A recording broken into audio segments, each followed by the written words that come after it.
वसुदेवसुतं देवम् कंसचानूरमर्दनम्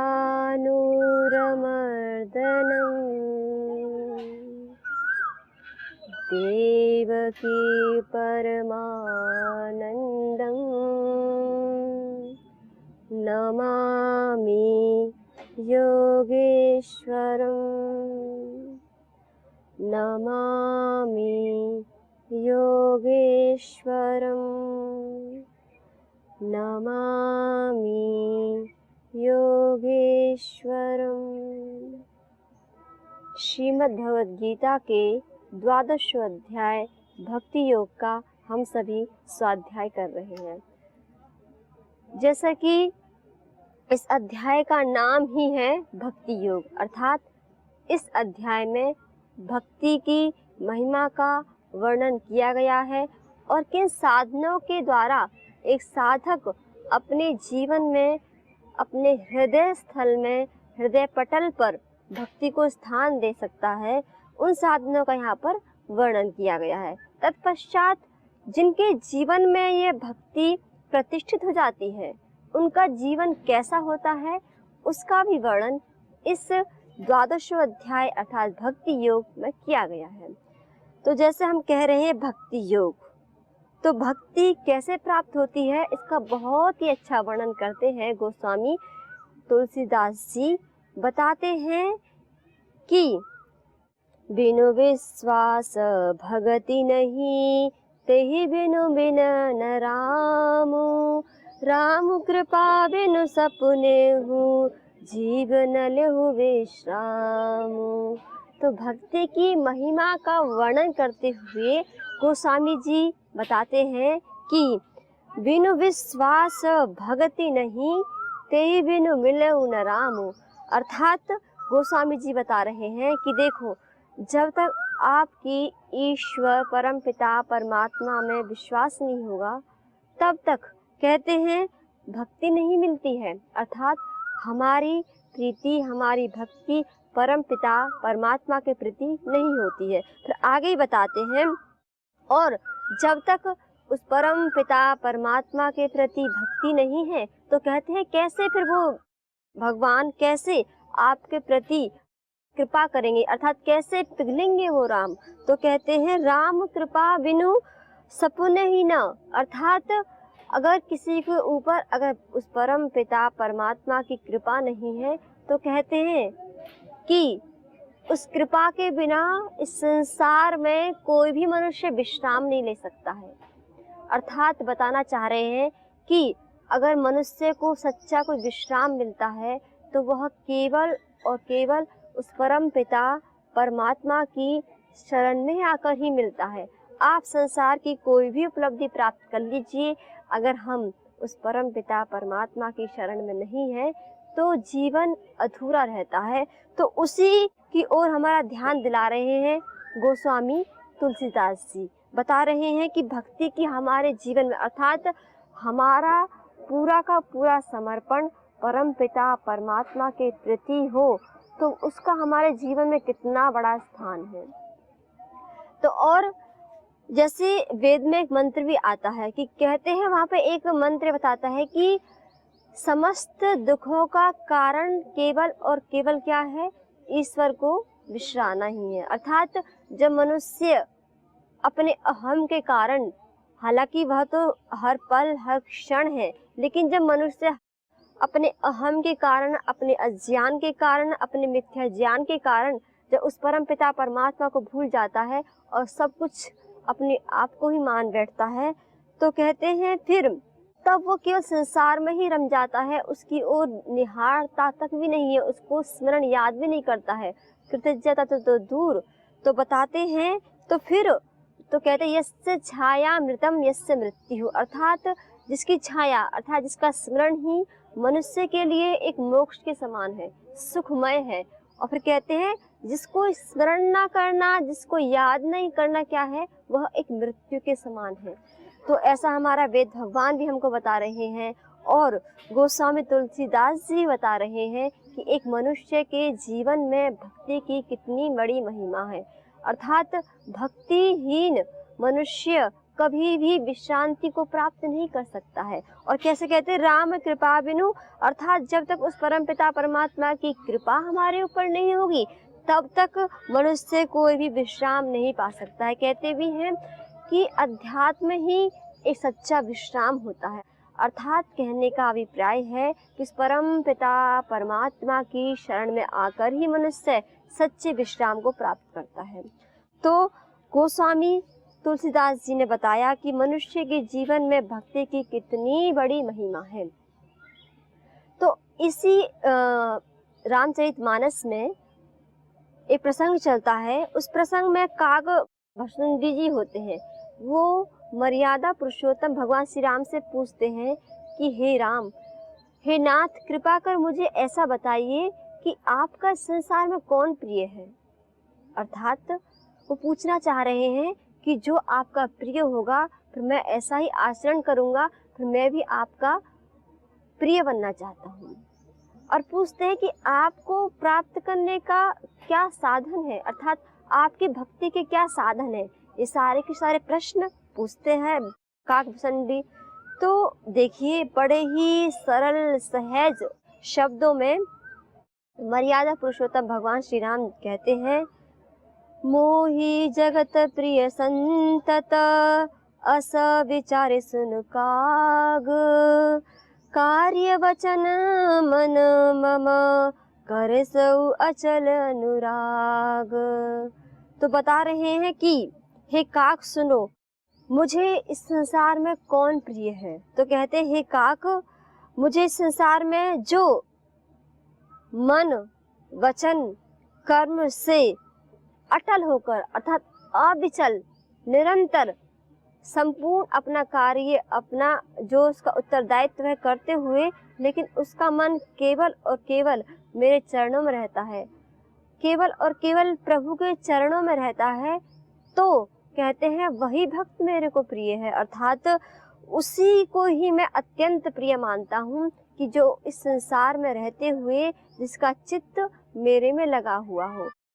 तो मर्यादा पुरुषोत्तम भगवान श्री राम बताते हैं काकभुसुंडी को, देखा जाए तो सारा का सारा संसार उस प्रभु का ही बनाया हुआ है, लेकिन मनुष्य भूल जाता है। तो उसी को आगे वर्णन करते हुए कहते हैं, मम माया संभव संसारा जीव चराचर विविध प्रकारा, सब मम प्रिय सब मम उपजाए, सब ते अधिक मनुज मोय भाई। क्योंकि काकभुसुंडी जी पूछते हैं कि आपको सबसे प्रिय कौन है। तो अब मर्यादा पुरुषोत्तम भगवान श्री राम उसका वर्णन कर रहे हैं और वर्णन करते हुए कहते हैं कि हे काकभुसुंडी, सुनिए, क्या यह संसार क्या है, मेरी माया से उत्पन्न है। बताना चाह रहे हैं कि सारा का सारा संसार उस परम पिता परमात्मा की ही ऊर्जा से उत्पन्न है। और अनेकों प्रकार के चराचर जो जीव देख रहे हो ना संसार में, वह भी मेरे से उत्पन्न है, अर्थात वो भी मुझे प्रिय है। क्योंकि जो परमपिता परमात्मा की जो समस्त संसार है वो तो उसको प्रिय है, तो उसमें बता रहे जीव भी मेरे को प्रिय हैं। और फिर आगे कहते हैं, क्योंकि उन सभी में उत्पन्न जो एक ऐसी कृति है वो कौन है, तो कहते हैं वह है मनुष्य, और वह मुझे अत्यंत अर्थात सबसे अधिक प्रिय है। क्योंकि प्रश्न पूछा गया कि भगवान का सबसे अधिक प्रिय कौन है। तो अभी एक एक स्टेप बाय स्टेप बताते जाएंगे कि अभी मनुष्य को बताया, फिर उनमें भी कौन प्रिय है, और फिर अंत में जाके बताएंगे मर्यादा पुरुषोत्तम भगवान श्री राम की सबसे उच्चतम कोटि का प्रिय कौन है। अब आगे बताते हैं, तिनः मह प्रिय विरक्त पुनि ज्ञानी, ज्ञानी ते अति प्रिय विज्ञानी। तो बता रहे हैं मर्यादा पुरुषोत्तम भगवान श्री राम कि अब आगे सुनो, इतना ही नहीं, उन मनुष्यों में भी विशेषता बता रहे हैं कि इतने मनुष्य हैं इस संसार में, उनमें भी मुझे कौन प्रिय है। तो कहते हैं वेद धर्म पर चलने वाले, उनमें भी जो अत्यंत वैराग्यवान है। तो आगे और वर्णन करते हुए कहते हैं कि उनमें भी जो वैराग्य, जो अत्यंत ज्ञान से युक्त है, विज्ञान से युक्त है, जिनका मस्तिष्क पूर्ण रूप से ज्ञान से भरा हुआ है। तो कहते हैं वह मुझको अत्यंत प्रिय है। अब बताया, पहले मनुष्य को बताया, फिर विज्ञानी को बताया। अब अगले कदम में बताते हैं, तिनते मोहि प्रिय निज दासा, जेहि गति मोरि नई दुसी भाता, पुनि पुनि सत्य कहूँ तोइ पाहि, मोहे सेवक सम प्रिय नाहि। अब आगे बता रहे हैं मर्यादा पुरुषोत्तम भगवान श्री राम, हे इतना ही नहीं है, तिनते मोह प्रिय निज दासा। अब पहले मनुष्य था, उनमें भी जो विज्ञानी है, अब बता रहे हैं उन मनुष्यों में मुझे कौन प्रिय है। तो कहते उन सभी में मुझे जो मेरे शरणागत है, जो मेरी शरण में है, अर्थात जिनकी मेरे में गति है, जिनका मेरे में आश्रय है, कहते हैं वही मेरे को प्रिय है। और कहते हैं जे ही गति मोरी न दूजी भाता, अर्थात इनके अलावा मुझे कोई प्रिय नहीं है। पुण्य पुण्य सत्य कहूँ तोइ पाही, मोही सेवक सम प्रिय कोई नाही। अब एक और दूसरी विशेषता बता रहे हैं कि देखो, भगवान की पूर्ण शरणागति में रहते हैं, उनके आश्रय में रहते हैं, वह मुझे प्रिय है। फिर आगे बताते हैं कि जो मेरी शरणागति के साथ साथ सब में उस परम पिता परमात्मा के रूप को देखकर जो इस जगत की सेवा करते हैं, कि तो कहते हैं उसके समान तो कोई प्रिय है ही नहीं। तो अभी यही नहीं रुकी है गति, अभी गति और आगे चल रही है। मर्यादा पुरुषोत्तम भगवान Shri Ram step by step बताते जा रहे हैं। अब आगे बताते हैं, भगति हीन विरच किन होई, सब जीव सम प्रिय मोहि सोहि, भगतिवंत अति निचगु प्राणी, मोहे प्राण प्रिय अति मम वाणी। अब बता रहे हैं मर्यादा पुरुषोत्तम भगवान श्री राम, भगति हीन विरची किन कोहि। कहते हैं कि अगर कोई मनुष्य, मान लो ब्रह्मा भी अगर भक्ति से हीन है ना, अगर उसके अंतःकरण में भी अगर ईश्वर के प्रति भक्ति भाव नहीं है, समर्पण नहीं है, तो कहते हैं सब जीवो मम सम मोहि प्राणी, अर्थात वह मेरे को जैसे और मनुष्य सामान्य है, ऐसे मेरे लिए वो सामान्य है। पर आगे पूछते हैं काक भसुंडी फिर कौन प्रिय है, तो बताते हैं, भगत बिंत अतनी चही प्राणी, मोहि प्राण प्रिय असि मम वाणी। तो कहते हैं लेकिन कौन प्रिय, सुनो, जो भक्तिवंत, अर्थात चाहे वो मान लो कोई भी मनुष्य है, चाहे कोई वो एक झाड़ू लगाने वाला है, चाहे वो कोई भी काम कर रहा हो, लेकिन जिसके हृदय में मेरे प्रति अटूट अपार भक्ति है, तो कहते हैं वह मुझको प्रिय है। फिर आए कहते हैं मोहि प्राण प्रिय असि, अर्थात वह तो मेरे को प्राण से प्रिय है। जैसे एक मनुष्य के लिए इस जीवन में सबसे अधिक क्या प्रिय है, अगर एक प्रश्न किया जाए किसी से कि आपको सबसे अधिक क्या प्रिय है, अगर कोई सोच विचार कर अगर उत्तर देगा तो क्या बोलेगा, प्राणी सबको प्रिय होते हैं। कैसे भी करके मनुष्य अपने प्राणों की रक्षा करना चाहता है। तो कहते हैं मर्यादा पुरुषोत्तम भगवान श्री राम कि मेरे को तो वो प्राण के समान अत्यंत प्रिय है। तो किसको बताया अत्यंत प्रिय, अपने भक्त को बताया। अर्थात जो भक्त होता है वो उस परम पिता परमात्मा का उसके सबसे अधिक समीप होता है, उसके निकट होता है, तो कहते हैं वही मेरे को सबसे अधिक प्रिय है। अर्थात उसके समान तो प्रिय कोई भी नहीं है इस संसार में। तो सज्जनों, हम ऐसी ही भक्तिमय से परिपूर्ण एक जो अध्याय है भक्ति योग का हम स्वाध्याय कर रहे हैं। तो ये जो भक्ति है, इस भक्ति की हमारे जीवन में कितनी बड़ी महिमा है, इसका हमने रामचरितमानस में हमने देखा कि कैसे गोस्वामी जी ने इसका बहुत ही अच्छी प्रकार से वर्णन किया है। तो अब आइए हम आगे देखते हैं कि मर्यादा पुरुषोत्तम भगवान श्री राम भी और क्या बताते, अर्थात योगेश्वर भी क्या बताते हैं आगे, क्योंकि हमारा विषय चल रहा था योगेश्वर भगवान की शरणागति में आने के क्रम बता रहे थे कि देखो इस संसार में कोई मनुष्य चलता है, तीन मुख्य मार्ग होते हैं, एक है ज्ञान, कर्म, भक्ति। इस ज्ञान कर्म भक्ति में से जो उसको बहुत सुलभ लगता है, अपने अनुकूल लगता है, उसको अपनाकर वो उस अपने गंतव्य को, अपने साध्य को प्राप्त करता है। अपने गंतव्य में चलते हुए उस परमपिता परमात्मा की शरणागति को प्राप्त करता है। तो उसमें से जो भक्ति है, भक्ति की बहुत ही बड़ी महिमा अपरंपार है। तो अभी हमने जो विचार कर रहे हैं इस भक्ति योग पर, आइए अब हम योगेश्वर जी की परम दिव्य वाणी पर आते हैं और आगे देखते हैं कि योगेश्वर जी और क्या साधक के जीवन को उच्चतम बनाने के लिए और क्या अनमोल वचनों का व्याख्यान कर रहे हैं। तो अभी तक हमने देखा कि योगेश्वर जी ने बताया कि अभ्यास करते हुए मेरे को प्राप्त करो, अर्थात पहले इससे पूर्ण बताया कि मेरे में पूर्ण समर्पण कर दो। जब ये भी नहीं हो रहा था, मन बुद्धि और ईश्वर में नहीं लग रहे थे, तो बोला कि कोई घबराने की बात नहीं है पार्थ, ऐसा करो, अभ्यास करो। अब अभ्यास ही बहुत कठिन पड़ रहा है, किसको? अर्जुन को।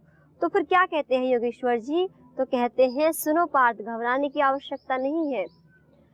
अभ्यासेप्य समर्थोसि मत्कर्म परमो भव मदर्थमपि कर्माणि कुर्वन् सिद्धिमवाप्स्यसि। अब देखो कितना अच्छा आश्वासन दे रहे हैं योगेश्वर जी। बता रहे हैं ठीक है हे पार्थ। पार्थ ने कहा कि अब मेरे से अभ्यास भी नहीं होता है, तो कहते हैं अगर अभ्यास करने में अर्थात अपने मन इंद्रियों को भी आप नहीं अपने बस में कर पा रहे हो, तो क्या करें? अभ्यास पे समर्थ होसी, तो ऐसा करो मेरे परायण होके अपने कर्मों को करो, अर्थात मेरे में ही होकर अपने कर्म करो। मदर्थमपि कर्माणि कुर्वन् सिद्धिं अवाप्स्यसि। तो देखो सज्जनों, अगर हम इस श्रीमद् भगवद गीता का मुख्य उद्देश्य देखें कि आखिर देखो हर एक शास्त्र का कोई सब विषय को बताते हैं। वैसे देखा जाए गीता में 18 प्रकार के योग का वर्णन किया गया है, लेकिन अगर हम प्रत्येक चैप्टर को पढ़ कर देखते हैं तो हमको वहाँ कुछ देखने को मिलता है। क्या देखने को मिलता है? कि प्रत्येक चैप्टर में कहीं ना कहीं आकर योगेश्वर जी अंत बताते हैं कि ऐसा कर लो। वो कौन सी बात है? तो योगेश्वर जी प्रत्येक चैप्टर में कहीं ना कहीं भक्त को बताते बताते फिर वहाँ उस बात पर आ जाते, कहते हैं क्या कि योगेश्वर चाहते हैं कि प्रत्येक मनुष्य का जो कर्म है वह उसकी पूजा बन जाए।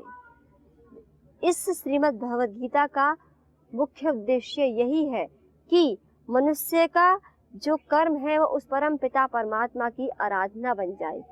क्योंकि देखिए, अगर हम सामान्यतः अपने जीवन में देखते हैं, सामान्यतः मनुष्य क्या करता है कि अपना एक समय बना रखा है कि देखो इतना समय मुझे कुछ ध्यान या फिर आरती इत्यादि करनी है, कुछ समय शांत बैठना है, उसका चिंतन मनन करना है, और उसके अलावा अपने जो भी उसका जो जॉब टाइम है, जो भी उसका सेवा काल है, वो अपना कार्य करता है, जो जिसकी ड्यूटी कर्तव्य है। तो लेकिन योगेश्वर जी क्या चाहते हैं कि जो हमारा साधना काल है वो भी हमारा क्या बन जाए? वो भी हमारा साधना जो काल है वो भी सेवा काल बन जाए, और सेवा काल भी हमारा साधना काल बन जाए। तो ये थोड़ा ऐसा लगा कि ऐसा कैसे हो सकता है? तो ऐसा हो सकता है।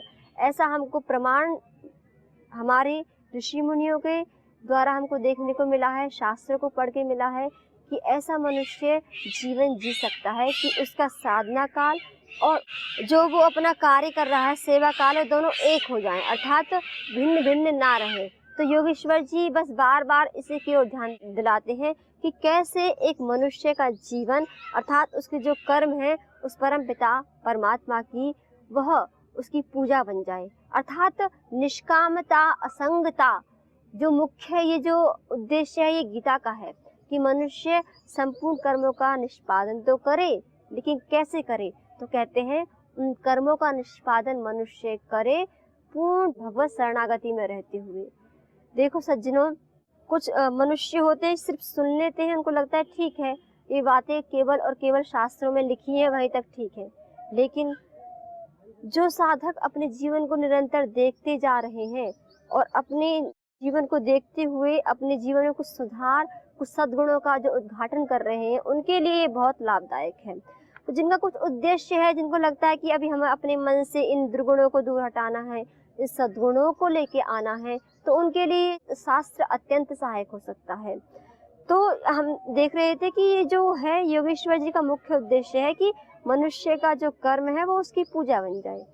ऐसा हमको देखने को मिला है। कहाँ? स्वयं अगर हम योगेश्वर के जीवन को देखें तो उनका जीवन एक संघर्षमय जीवन था। अगर उनके जीवन को हम देखें तो उनका जीवन ही, अर्थात वो उत्पन्न ही कहाँ हुए? एक जेल में उत्पन्न हुए। उसके बाद अनेकों संघर्ष उनके जीवन में आए। लेकिन क्या कभी आपने सुना है कि योगेश्वर कभी हताश, निराश, उदास हुए हो? नहीं, कभी नहीं सुना होगा। हमेशा उनके चेहरे पर एक प्रसन्नता रही, क्योंकि खुद बताते हैं कि जब दूसरे अध्याय में प्रसंग आता है कि अर्जुन जब धनुष बाण फेंक देता है और बोल देता है पीछे बैठ जाता रथ के पीछे जाके, तो सोचो ऐसी स्थिति में स्वाभाविक है कुछ ना कुछ थोड़ा बहुत तो क्रोध किसी को आएगा, लेकिन फिर भी वहाँ एक प्रसंग आता है तो कहते हैं कि योगेश्वर बहुत ही मुस्कुराते हुए अब अर्जुन को उठाते हैं, अर्थात उसको अवसाद से निकालते हैं। तो जो खुद ही इतने देखें बाधाओं संकटों में रहे और उनके जीवन को देख के हमको लगता है कि फिर भी उन्होंने अपने कर्म को, उसके पश्चात भी महाभारत में युद्ध में रहे, फिर भी उनकी मुस्कान नहीं गई, अर्थात उनके चेहरे की प्रसन्नता को कोई हानि नहीं हुई, समस्त एक समभाव में रहे। तो वह कैसे रहे? तो उसका एक यही तरीका है सज्जनों, क्या कि हमारे कर्म उस परम पिता परमात्मा की पूजा बन जाए। तो योगेश्वर जी के जीवन को देख के हम अनुमान लगा सकते हैं कि कितने वो बड़े महायोगी थे, कि इतनी विकट उनके जीवन में ऐसी स्थिति आई, उनको उन्होंने सहज स्वीकार करते हुए, लेकिन अपने जो चेहरे की जो प्रसन्नता है उसको खंडित नहीं किया। तो वो कौन कर सकता है? इस संसार में अगर हम देखें, हम एक छोटे से घर में ही रहते हैं, उसमें भी कहीं ना कहीं जो है अन्न वन चलती रहती है, और उसमें भी हम कभी क्रोधी होते हैं, कभी द्वेषी होते हैं, अर्थात अनेकों भाव आते रहते हैं, कभी भी हम सम स्थिति में नहीं रह पाते हैं। तो योगेश्वर जी कह रहे हैं हमारे कर्म अगर परमपिता परमात्मा की पूजा बन जाए तो कहते हैं तो फिर मनुष्य उस स्थिति को प्राप्त कर सकता है। देखो ये ऐसा है कि जैसे एक हमारा संपूर्ण जीवन एक परीक्षा जैसे है। अगर हम देखते हैं, हम भी परीक्षा देते हैं, सब परीक्षा देते हैं, जब पढ़ते हैं तो हमको जो परीक्षा देनी होती है, जिस विषय को हमने पढ़ा तो उसको हम एग्जामिनेशन हॉल में जाके देते हैं, अर्थात हमने जैसे पढ़ा उसको हम वहाँ ऐसा लिख के आते हैं। वहाँ होता भी है कि हम वहाँ अच्छे से अच्छे अंक प्राप्त कर लेते हैं, और इतना भी होता है कि किसी स्कूल में या फिर किसी विद्यालय में या फिर किसी विश्वविद्यालय में हम गोल्ड मेडलिस्ट भी हो जाए, अर्थात गोल्ड मेडल प्राप्त भी कर लें। लेकिन सज्जनों अगर हम देखें इस जीवन की परीक्षा कैसी है, पुस्तकों का ज्ञान जो है वो तो हम एक एग्जामिनेशन हॉल में जाकर दे के आ जाते हैं, वहाँ हमें रिजल्ट मिल जाता है। लेकिन अगर इस जीवन में देखें ना, इस जीवन में प्रतिपल प्रति क्षण हमारे जीवन में एक परीक्षा चल रही होती है। और ऐसा भी देखने को मिला है कि जिन्होंने विश्वविद्यालय में, यूनिवर्सिटी या स्कूल इत्यादि में गोल्ड मेडल प्राप्त किया, लेकिन वो इस जीवन की परीक्षा में फेल हो जाते हैं। तो मनुष्य इस जीवन की परीक्षा में कैसे सफल हो, उसका जो राज है, उसकी जो विधि है, वो बता रहे हैं योगेश्वर जी। और वह क्या है कि जैसा हमने बताया कि बार बार हर एक अध्याय में योगेश्वर जी इस बात को अवश्य लेके आते हैं कि कैसे हमारा जो कर्म है वह उस परम पिता परमात्मा की पूजा बन जाए। वैसे देखा जाए ये तो अध्याय तो है भक्ति योग, और कोई प्रश्न कर सकता है कि योगेश्वर जी ने इस अध्याय में कैसे कर्म का वर्णन कर दिया, कि यहाँ बोल रहे हैं कि सब कर्मों को मेरे को अर्पण कर दो, अभ्यास भी नहीं कर पा रहे हो, तो यहाँ कर्म का क्या है, अर्थात कर्म करने से क्या लाभ है? तो बता रहे हैं कि कर्म ही भक्ति बन जाए, अर्थात प्रत्येक कर्म ही आपका उनकी भक्ति बन जाए। जो अपने जीवन में कोई भी कर्म करे वो आपका सारा का सारा जीवन आपका भक्तिमय हो जाए। तो यह जो विधि है, यह तरीका है, योगेश्वर जी बता रहे हैं कि भक्ति की इतनी बड़ी महिमा है। देखो जैसे कर्म करने से क्या होता है, जैसे एक धनी को प्राप्त करने के लिए हम व्यापार आदि करते हैं, तो उससे जैसे जैसे मनुष्य जो वो धन प्राप्त करता जाता है तो क्या होता है, तो उसके मन में और अधिक धन प्राप्त करने का जो लोभ है और प्रचंड कर्म करने की उसके अंदर अग्नि प्रज्वलित हो जाती है। और ऐसे ही अगर हम देखें इसको यहाँ घटाएं, जैसे जैसे मनुष्य उस परम पिता परमात्मा की ओर बढ़ता है, अर्थात उसी को अपने, जैसे मान लो आपने कोई भी कर्म किया, प्रत्येक कर्म, प्रत्येक श्वास में आपने जो कर्म कर रहे हो, सोच रहे, विचार रहे, उस सबको आपने ईश्वर को अर्पित कर दिया, तो ऐसे ऐसे हम उस परम पिता परमात्मा से जुड़ते जाते हैं। तो योगेश्वर जी क्या कह रहे हैं, आइए श्लोक विचार करते हैं। तो कहते हैं अभ्यास से समर्थोसी, हे पार्थ, क्योंकि यहाँ जो ये श्लोक है ये किसका प्रतिपादन कर रहा है इस भक्ति योग में, कि हमारे कर्म उस परम पिता परमात्मा की पूजा बन जाएं। तो कहते हैं अभ्यास से अपि असमर्थ हो असि, कि हे पार्थ अगर तू अभ्यास से भी असमर्थ है तो क्या कर, मत कर्म परमो भव, अर्थात मेरे लिए कर्मों को करने वाला हो जाओ। और ऐसे करने से क्या, मदर्थ है भी कर्माणी, और ऐसा करने से तुम क्या करोगे, एक शांति, एक सुख को प्राप्त करोगे, और उसको प्राप्त करने के बाद तुम फिर मेरे में ही स्थित हो जाओगे। तो सज्जनों, योगेश्वर जी इस अध्याय में, अर्थात आज हम अगर देखें कि जो उनका एक मुख्य उद्देश्य है, वो जीवन रूपी इस संग्राम में मनुष्य को प्रतिपल जो एक परीक्षा देनी होती है, एक एग्ज़ाम देना होता है, कि उससे वह कैसे पास हो पाए, कैसे उसमें सफल हो पाए, उसकी जो रीति है, उसकी जो विधि है, उसका जो तरीका है, वो योगेश्वर जी हमको इस अध्याय में बता रहे हैं भक्ति योग में, अर्थात बताना चाह रहे हैं कि भक्ति कोई अलग नहीं है। तो आज हम योगेश्वर जी की इस परम दिव्य वाणी को यहीं विराम देते हैं। पुनः हम और विचार करेंगे कि आगे योगेश्वर जी एक साधक के जीवन को और उत्कृष्ट बनाने के लिए और क्या अधिक से अधिक, अर्थात दिव्यतम, और क्या हमें साधन बताते हैं। ओम। आप सभी को ओम। ओम शांति शांति शांति।